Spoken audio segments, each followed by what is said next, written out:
Welcome to the Great African Leadership Series, where we feature great inspirational speeches and quotes from African leaders. This world is all about branding and marketing. The number one branders in the universe is the United States. They made the United States seem like it's the best place in the world to be. It's the land of the free, home of the brave. I go there to find and chase my dreams. We have to be able to tell our own stories.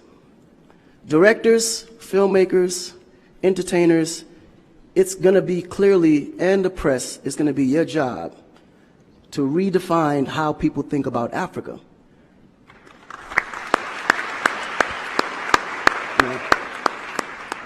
Because you're here, you see what's going on. You clearly can see in a vivid picture the good, the bad, and the ugly.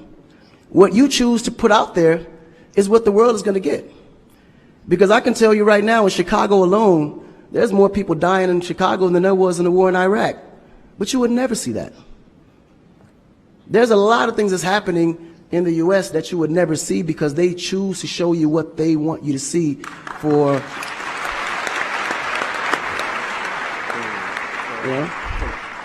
It's about country integrity. You have a certain reputation you have to keep. No one puts their family business out into the street. One of the problems we have in Africa is that when something happens, the press is quick to put out negative energy and quick to put out a negative story.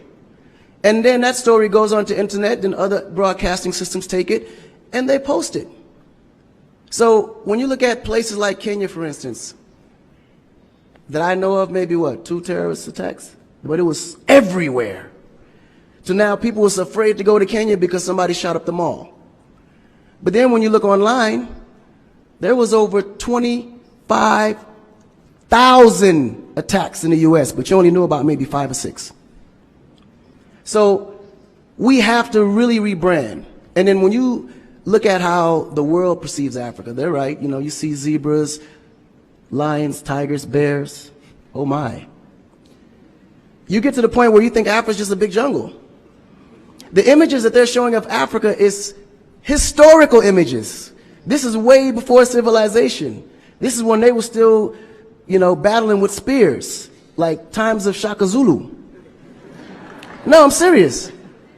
But then when you look at the US, they're showing Superman, Batman, you know? Where is our Superman? Where is our, like, Shaka Zulu should be a superhero today. Really? So we have to tell our own stories. I mean, even Jesus is white. And you believe it. But it's okay, because how you were framed, if you taught something from the day you were born, and your mother taught you that, your father taught you that, it's real. You never look at your mom and your dad as liars. But their mother and father taught them the same thing, because that's the kind of history that's put out for them to believe. Our history books in the U.S. is all white American history, culture that's been borrowed from other nations. But Africa have to teach the same history of our ancestors, the great things that they have accomplished. You know?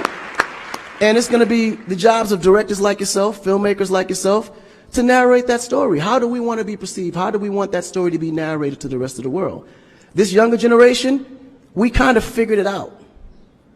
Because now, when you look at hip-hop in America, every rapper is rich.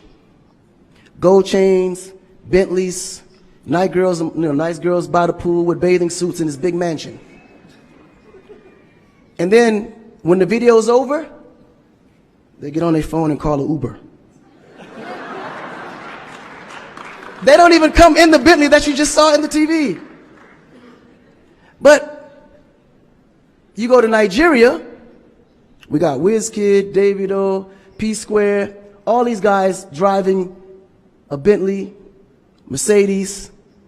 They actually own those cars. That's the difference. But if we don't translate that, they will never know. They think we're going to leave the shoot and go home on a horse or a zebra. Because that's what they know. This is why African Americans are so afraid of Africa. You mention Africa, they start shaking. There's so much fear.